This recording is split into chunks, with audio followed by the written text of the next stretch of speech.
so since last year and doing Autistic Pride and talking about GRT, which is Gypsy, Roma and Traveller, autistics, I have had a lot of Romani autistics who have reached out to me, and we are forming quite a good community now. I've also had Irish travellers who have reached out to me and are a part of that community of supporting each other.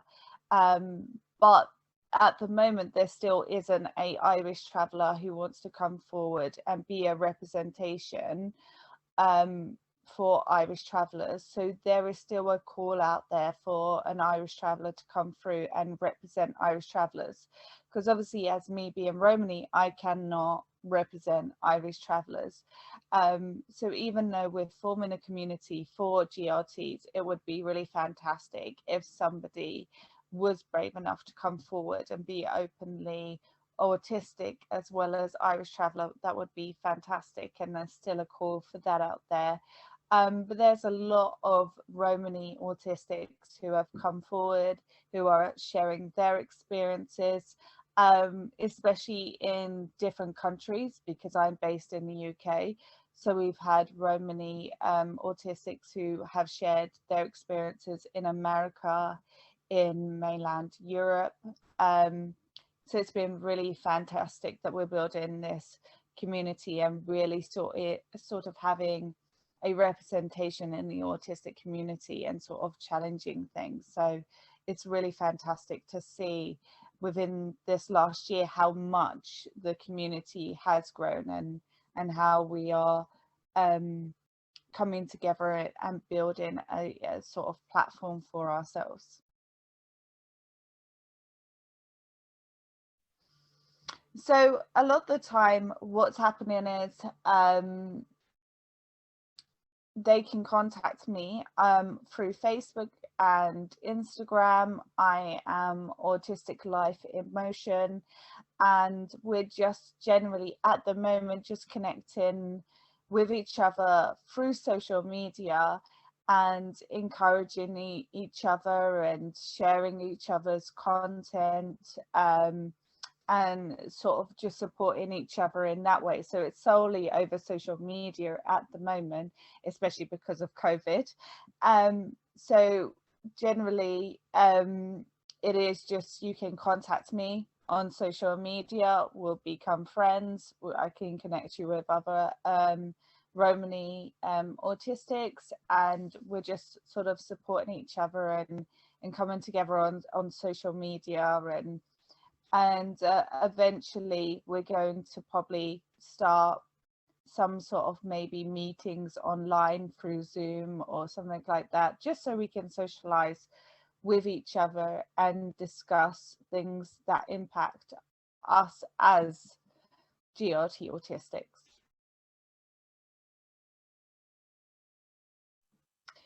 There isn't any official figures because unfortunately, as an ethnicity, we do come under white in the UK.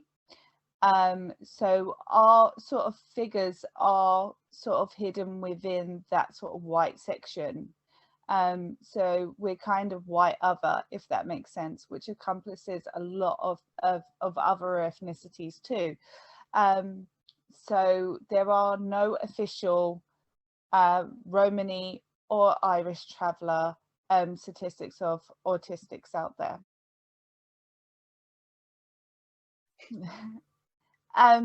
So the thing is with Romani people especially, in education we are still really struggling, and I'm literally just going to check because I want to get this fact completely and utterly right. So the percentage of pupils getting a grade 5 or above in English and maths at GCSE, Irish travellers are 20.0%, whereas Gypsy and Roma people are 8.1% likely to get that. So with ethnicity, Gypsy and Roma people are at the lowest end of being able to achieve that in education. And there are no official statistics of Gypsy and Roma and Irish travellers in regards to special educational needs. So statistically, we come under white other. So we don't know how those sort of statistics impact in the general population of Gypsy and Roma. That's without any special needs statistics. So if it's 8.1% in mainstream neurotypical, it's likely that that figure is even lower for Roma people who have special educational needs. So it would be nice if we could have some statistics that shows how special educational needs and how that sort of education and that intersectionality affects Roma people. But unfortunately, we are just stuck under white, so those statistics are a bit skewed. So it's more than likely that it probably is lower than that 8.1%. So also with education, we're less likely as well, if you are in a Gypsy and a Roma ethnicity, you're less likely in education to also have special needs flagged up. It's generally that it's been ignored, and that's still an issue in this country still. And I feel like it has been made worse in this last year because of the pandemic. As we know, everything's gone on a sort of hiatus and due to COVID, and the impact on the Romani community has been huge, especially for those in the UK who are still traveling. So we've had issues in the UK if you are traveling, that you have not been able to have access to clean water, clean running water. You know, there was still the risk of evictions, despite the fact that the whole countries we've had 3 lockdowns and movement has been illegal. Really, there has still been a fear of evictions, which has made things even more difficult, especially for GRT autistics who haven't had that support or help during this pandemic. So it has been a huge impact. Also in Europe, the Roma have faced police brutality, more so they've not had clean running water in places like Hungary and Italy in camps there. They have not had the sanitation or clean running water during COVID. They've not been able to seek medical help because when they try to leave the camps at all, there has been police brutality, and even children have been beaten by the police when they've left the camps. There is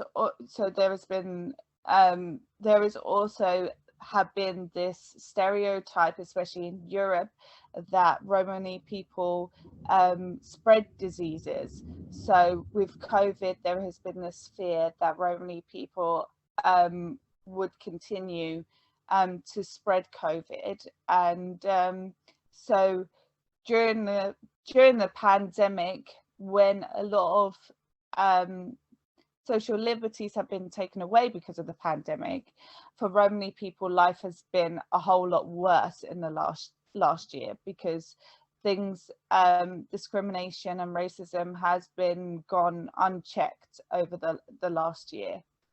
And so even in the UK, there has been more of a push when it comes to our ethnicities, especially in regards to Romani and Irish travellers, especially with the restriction on funerals, there have been a lot of people who have targeted us as an ethnicity because of the restrictions due to COVID for funerals. It has been, oh, look, the whole, you know, look how many Irish travellers have turned up for a funeral. You know, there's kind of been that kind of media outlets. On top of the fact that at the moment Priti Patel is bringing through a police reform bill, and a part of that police reform bill is the trespass bill, which makes trespass a crime rather than a civil matter, which obviously impacts everybody, but majoritively on the GRT community. So as a community, we are facing that right now with the police reform bill, despite the police actually coming out and saying that they actually support us and they don't want this reform to the police bill and the trespass bill. But there is at the moment real anxiety in our community, because if that bill does get passed, many people will be left homeless, and there are not enough sites to facilitate the amount of people who want to carry on the nomadic sort of life. There are no, so even permanent sites, there isn't enough. And with the housing crisis that we are in this country anyway, housing lists are very long. So, you know, GRT people will have their homes removed from them with effectively with no other option, so causing homelessness. And obviously, if you have a disabled child, or you're autistic yourself, or you have an autistic child, the threat of homelessness is going to affect you hugely. So there seems to be a systemic elimination of our culture and our ethnicity in this country at the moment. So we're facing, especially in Europe, a huge backlash. So in regards to my life, it's very, you know, especially still online, especially this last year with the pandemic, everybody's been online. So it seems that the racism and hate has exploded and has become far worse online, even for any Romani who wants to who just wants to share our culture and just share how beautiful our culture is. You'll find that on those videos there's tons of hate, tons and tons and tons of hate, and it seems to be like an everyday occurrence that we face racism. But compared to last year, I do think that the autistic community is learning, especially I think with this last year with Black Lives Matter. There have been a lot of discussions about intersectionality within the autistic community and about POCs and the influence and platforms that we sort of have. So I do see that a lot more autistics are, you know, willing to learn and do the work when it comes to internalized racism. So I do think that change is happening within the autistic community, which is fantastic to see.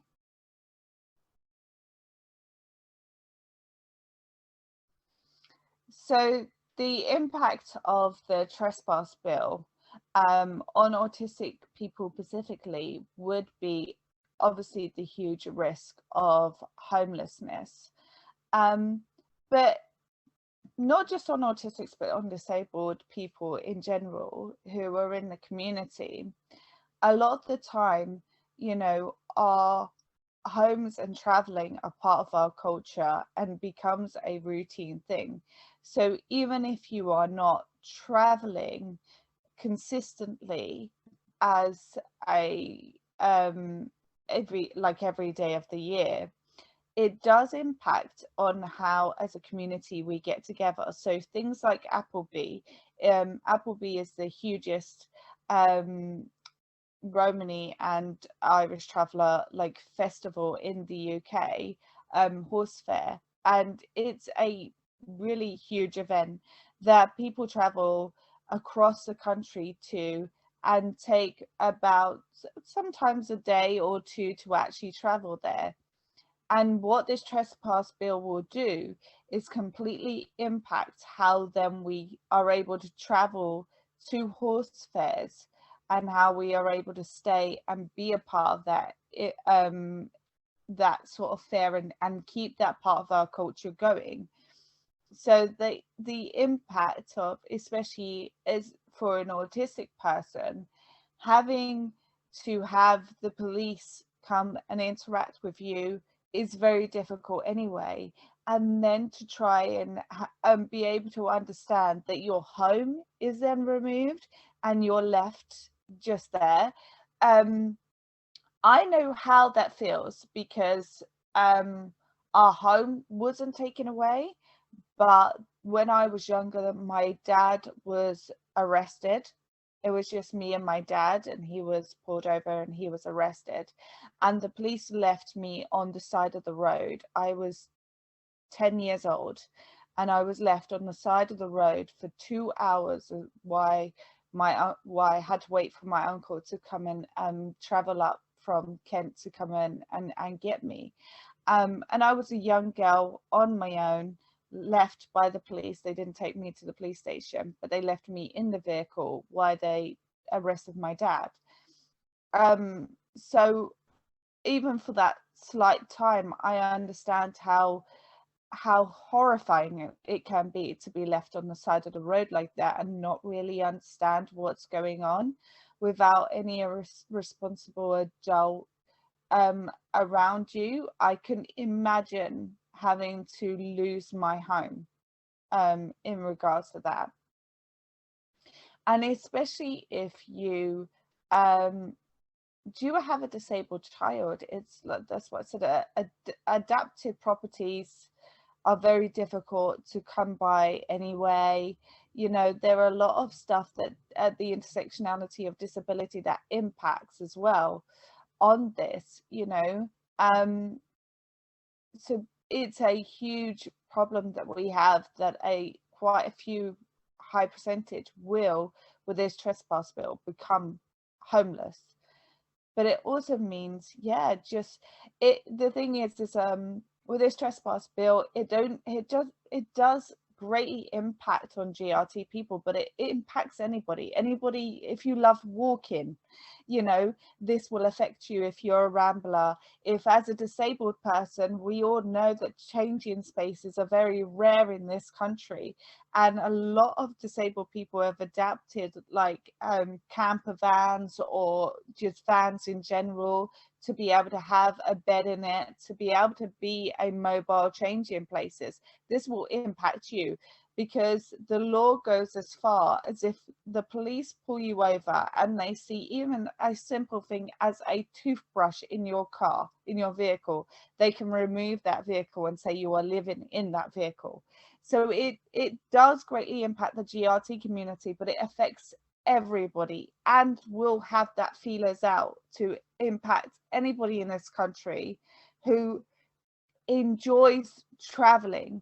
We have a huge amount of people in this country who are influencers, who live out their car traveling around the UK, that would and say, oh, isn't this great, like, oh, sell up your place and move around. And sometimes for autistic people, I know neurodivergent Rebel, that's what she does. She lives in an RV. Okay, she's in America, but as autistic people, we wouldn't be able to do that here in this country anymore if this trespass bill comes into place.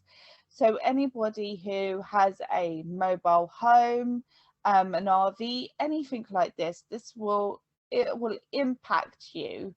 It just greatly affects the GRT community, because we live in those sort of environments, and traveling is a part of our culture, so it'll greatly impact us. But it has feelers out to everybody, and eventually will impact everybody, you know. If you cross, you don't realize, and you're crossing a farmer's field, suddenly you can be arrested for that, you can be fined, you can be put in prison. Whereas before it was a civil matter that was taken into court. And I feel like this government and MPs like to are selling this to the settled community as a way of just sorting out the vermin problem, which is us. But it and by people not realizing it, it's going to affect settled communities as well. You're not realizing you're giving up your rights until this bill is passed, and then all of a sudden you're not able to do these things anymore.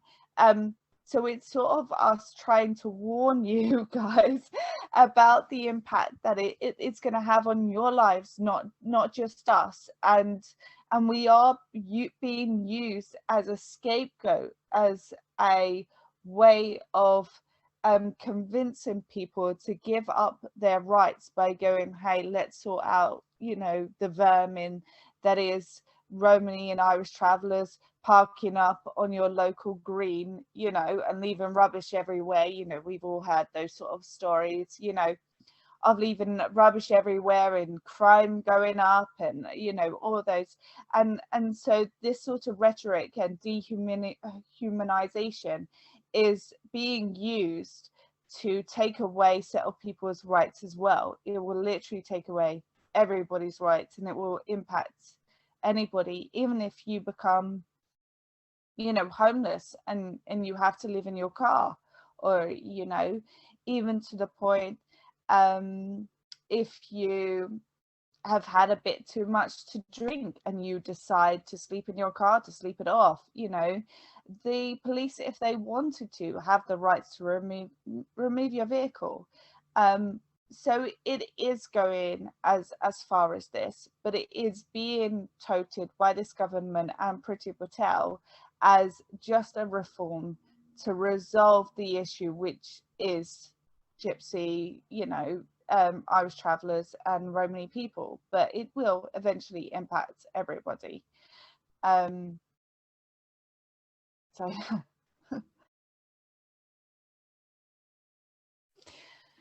so yeah, during World War II and the Nazis, 1.5 million Romanis were killed. It's 3/4 of the European population, Romani population, were killed by the Nazis. And we were the only other group that was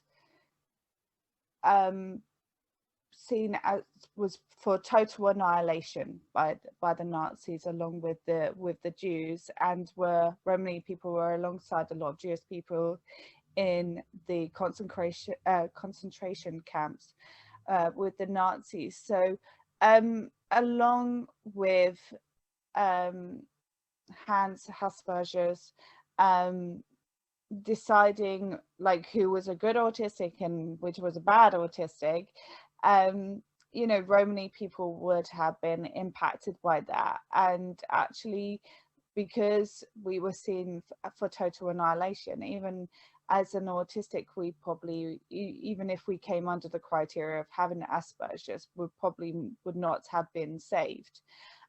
So because of that Nazi connection with Asperger's and the fact that it is an outdated term now, there has been a lot of call in the autistic community that it isn't just about it being an outdated term, but actually really offensive to the Jewish and Romani community because of its Nazi connections. And a lot of Jewish autistics have come out and said that they feel like it's anti-Semitic to be using the term Asperger's. I think it's for me, I do understand for a lot of people that it is their diagnosis, and a lot of countries are still using the diagnostic term of Asperger's, even though here in the UK it's not a formal diagnosis anymore. When my son was diagnosed, the psychologist who diagnosed him, she said, oh, you know, he's autistic, but, you know, basically he has Asperger's. So it's still being used as a terminology, even though it's not an official diagnosis, and it is autistic spectrum disorder now. So I do understand for a lot of people, they have this connection because that was their diagnosis. But I think the fact that there is this connection for especially Jewish and Romani people to the Nazis, and there is a like form of Aspie supremacy out there, where, you know, people who believe that they're like high functioning or Asperger's believe that they are superior and different from those who are deemed to have more severe and complex needs.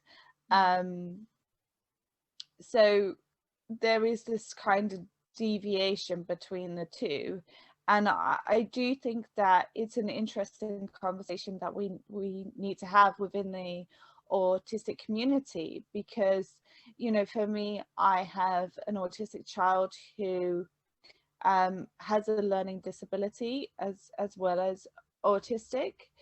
So he has more complex and severe needs, and is non-verbal, so his needs are completely different from mine due to the fact that he has a learning disability.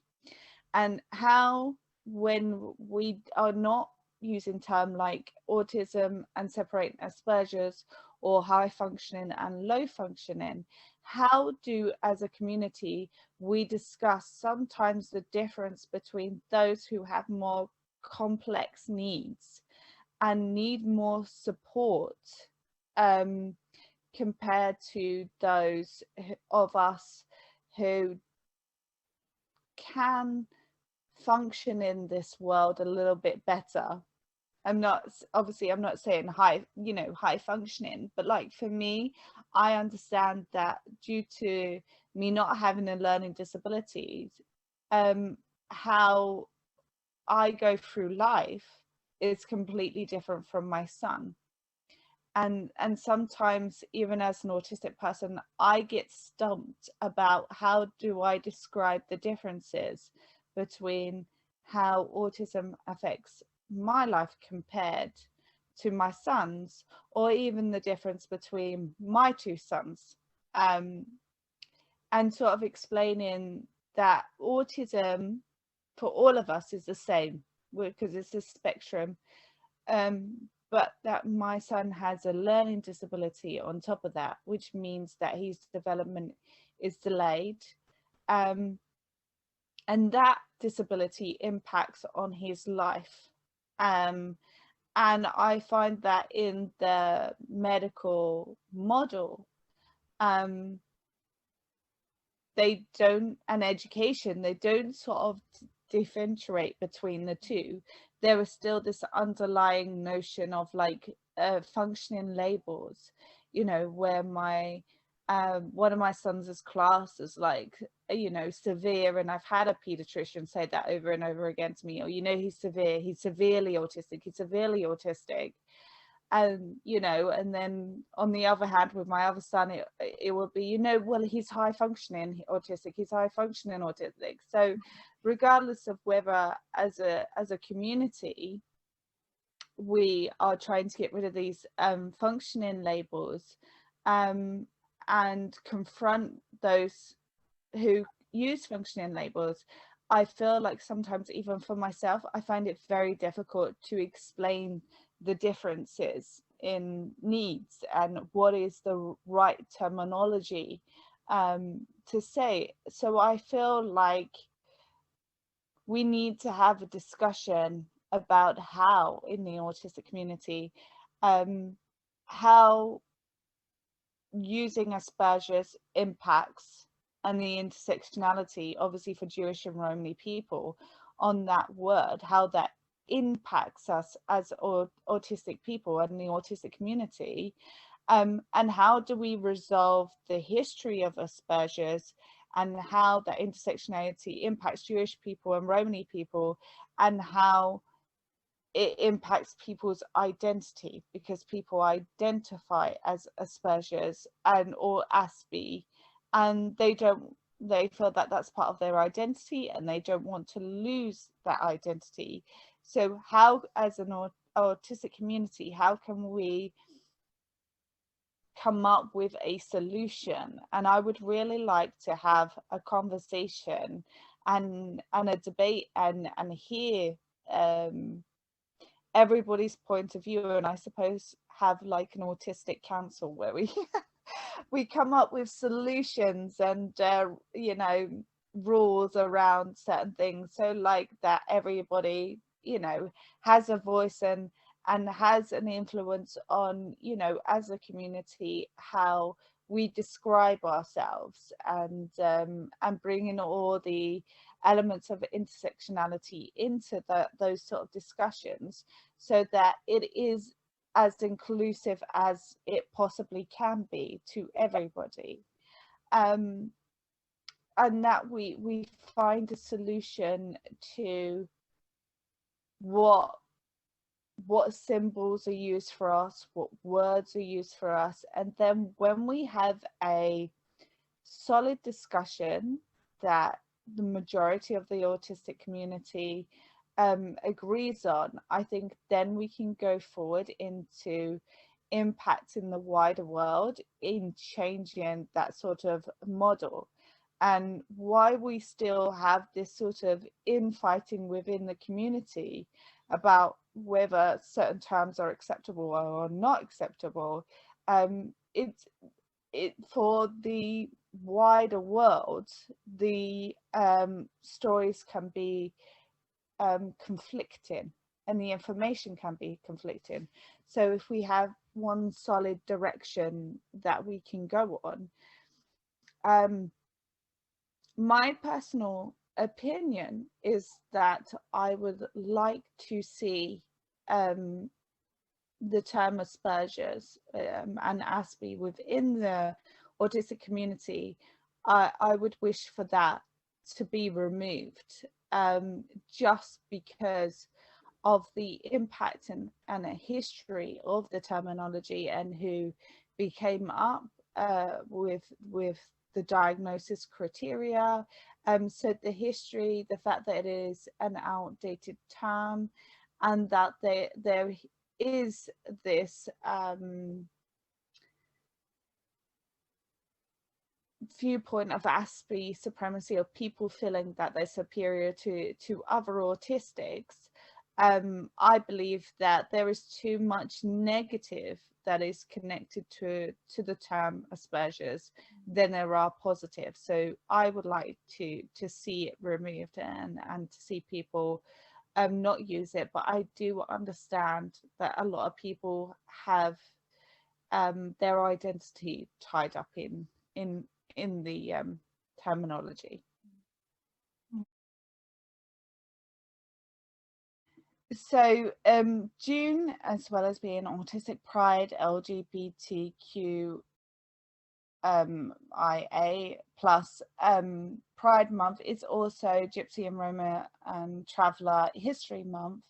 And because of that, I wanted to just have the discussion around the G word and the word gypsy. And the thing is, with a lot of Romani people, gypsy is a slur, and is considered a slur just because of the history that is connected to that word.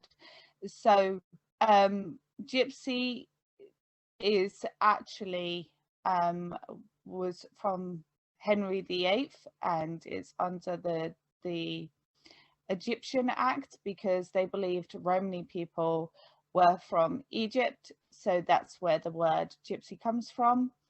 and they believed that Romani people were Egyptian, and basically that was the start of the UK's discrimination against Romani people. So the Egyptian Act was about expelling gypsies from the UK under Henry VIII. So that terminology started with discrimination for Romani people.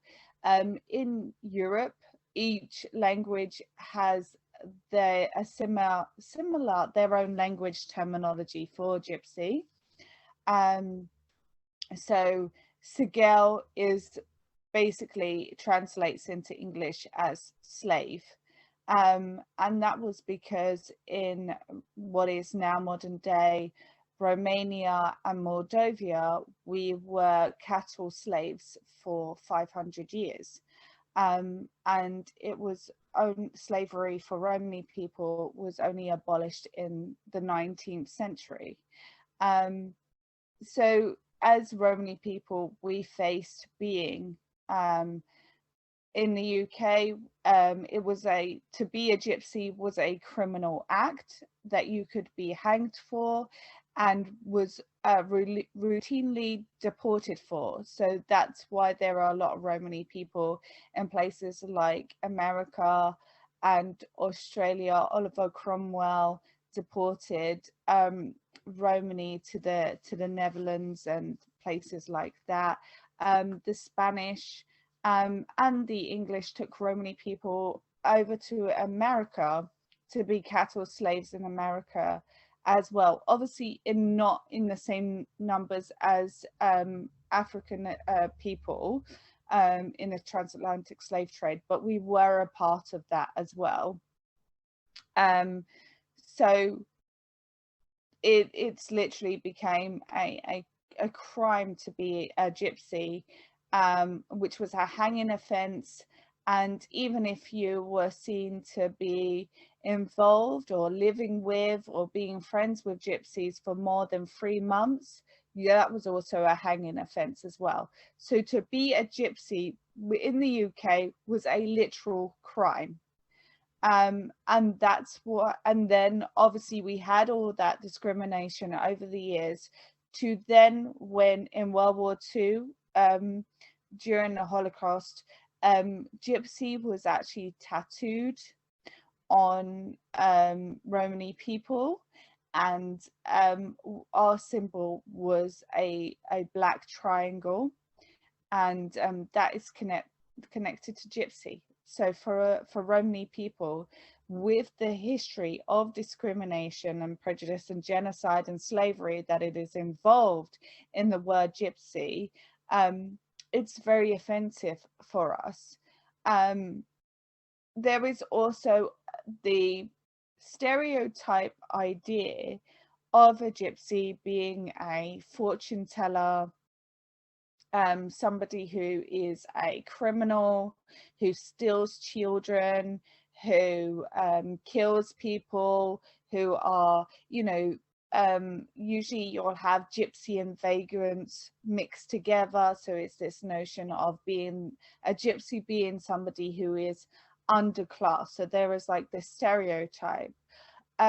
On top of the fact that then on the other end of that is that there is this romanticized notion of gypsies and it being somebody's trope, that we're in our pretty little caravans with like our horses, and it's a bit like wanderlust, and people express themselves if they're a little bit free, maybe a little bit hippie, that they describe themselves as gypsy, or somebody who is on the road for a long time describes themselves as a gypsy. So that is also an erasure. We have a lot of our culture has been taken and used for financial gain. So you have things like gypsy tops, gypsy skirts, these are all traditional clothing of the Romani people who have been taken, and it's all like, oh, it's not an ethnicity, so it's almost like an erasure we become a romanticized character, almost on par with like fairies and dragons, you know, that we're not real and that we don't exist, which makes it very hard for us to be able to express that we are an ethnicity that faces a huge amount of racism and discrimination.